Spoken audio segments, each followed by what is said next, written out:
Hello students, so today I will discuss with you one more problem of accounting equation.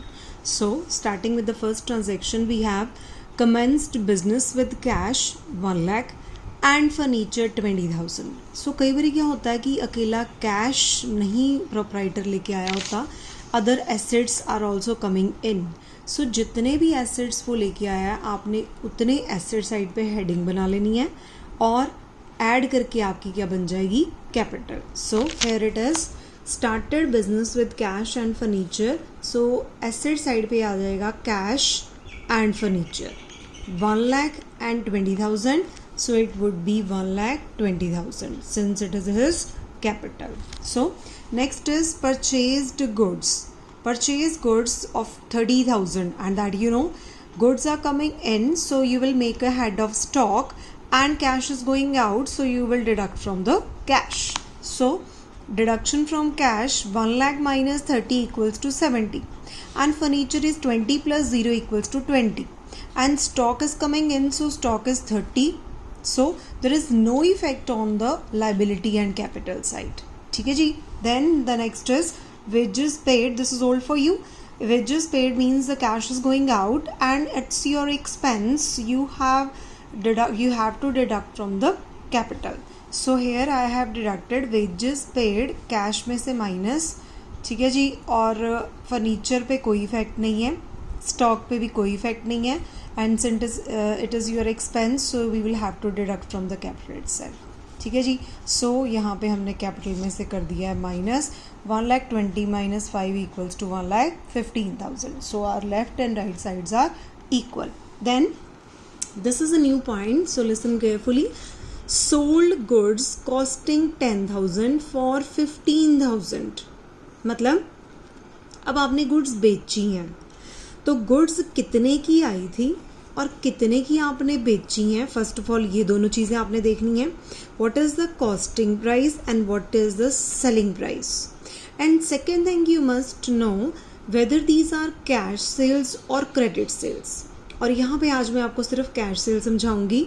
So whenever we have sale of goods transaction, so we must have at least 3 effect. So here I have written, अगर आपने goods sold करी हैं तो obviously goods sold करी हैं तो stock जा रहा है, स्टॉक इज गोइंग आउट. तो आपने लेस किस में से करना है, स्टॉक में से. और कौन सा पार्ट करना है, कॉस्टिंग वाला. ठीक है जी, क्योंकि आपका स्टॉक जा रहा है, बेच रहे हो. Second is cash is coming in, so you will have to add in the cash, क्योंकि पैसा आपके पास आ रहा है, गुड्स आपने बेची हैं और पैसा आ रहा है. And third most important thing is whether you have earned a profit और लॉस. सो अगर प्रॉफिट अर्न करा है तो कैपिटल में प्लस, अगर लॉस हुआ है तो कैपिटल में से माइनस. अब हमारी ट्रांजैक्शन में क्या है, 10,000 की गुड्स हमने 15,000 की बेची. It means we have earn 5,000 profit. So here I have noted down sold goods. So cash is coming in, मैंने कैश में कर दिया ऐड. और स्टॉक मेरा जा रहा है, सो स्टॉक में से कर दिया मैंने less. That is the costing part which I have told you. और यहाँ पे हमें कस्टमर ने 15,000 देना है जितने की हमने गुड्स बेची हैं. तो ये हो गया 65 plus 15 80, 20 plus 0 no effect on furniture, 30 minus 10 equals to 20. और यहाँ पे जो हमारा प्रॉफिट हुआ that is added in the capital. So 1,15,000 plus 5 equals to 1,20,000. So here we go with 120 and 120. Right G? Then the fifth transaction is purchase goods on credit. So that also कि goods आ रही हैं तो stock में add, and since you have not paid the payment, so cash में से आपने deduct नहीं करना. These are your liabilities. ठीक है, since you have purchased on credit. So it affects your liability, which we have done in the last problem as well. So liability side पे हम लोग heading बनाएंगे creditors. Done ji. So here I have solved purchase goods on credit, no effect on cash because cash is not going out. No effect on furniture. Then you will add in the stock because stock is increasing. And you will have to make a new head on the liability side. These are creditors. और creditors में आपने कर दिया है 10,000 and no effect on your capital. And we have now 1,30,000 on the right side and 1,30,000 1000 on the left side. Clear ji? Then sixth is also new for you. This is what? This is cash withdrawn for personal use.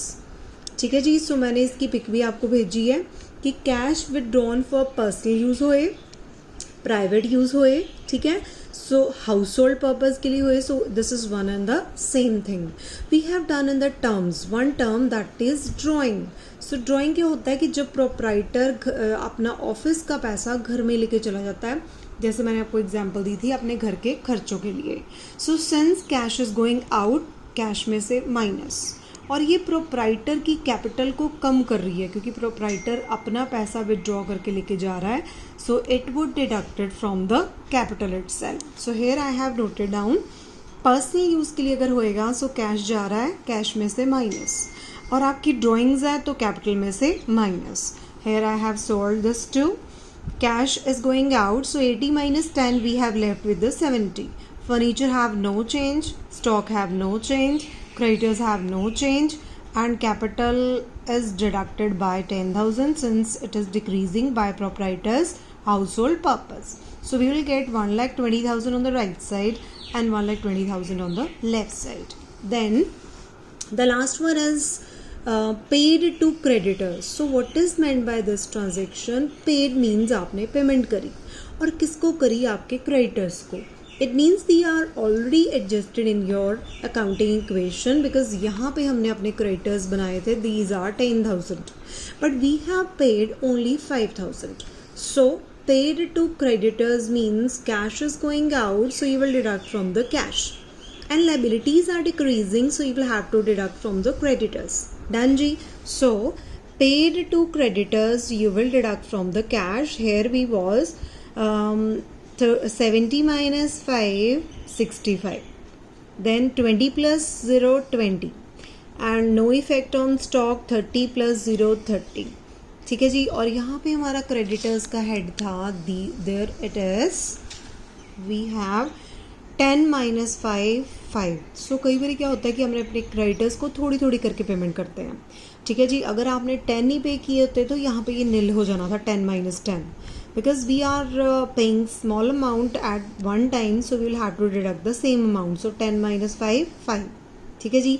And no effect on the capital. So this is your answer. Asset side पे cash is 65, furniture have no change, stock is 30,000, creditors are 5,000, and capital is 1,10,000. So clear है जी. So first of all अगर कोई भी ऐसी new transaction आ जाए तो आपने अपना लॉजिक दिमाग में रखना है कि इस ट्रांजैक्शन का क्या इफेक्ट है. ठीक है जी. So in my next video I will clear you more typical points in the counting equation, and if you have any doubt regarding any logic और any reason you can text me और call me. ठीक है. But confusions must not be there. ठीक है जी. Because it would in your memory always if you would not clear that confusions. ठीक है जी. So here we have logic of every transaction. Whatever we have adding, whatever we have deducting, everything is having its reason for doing such transactions. So try to clear all such confusions or doubts. ठीक है जी. Okay ji. Thank you.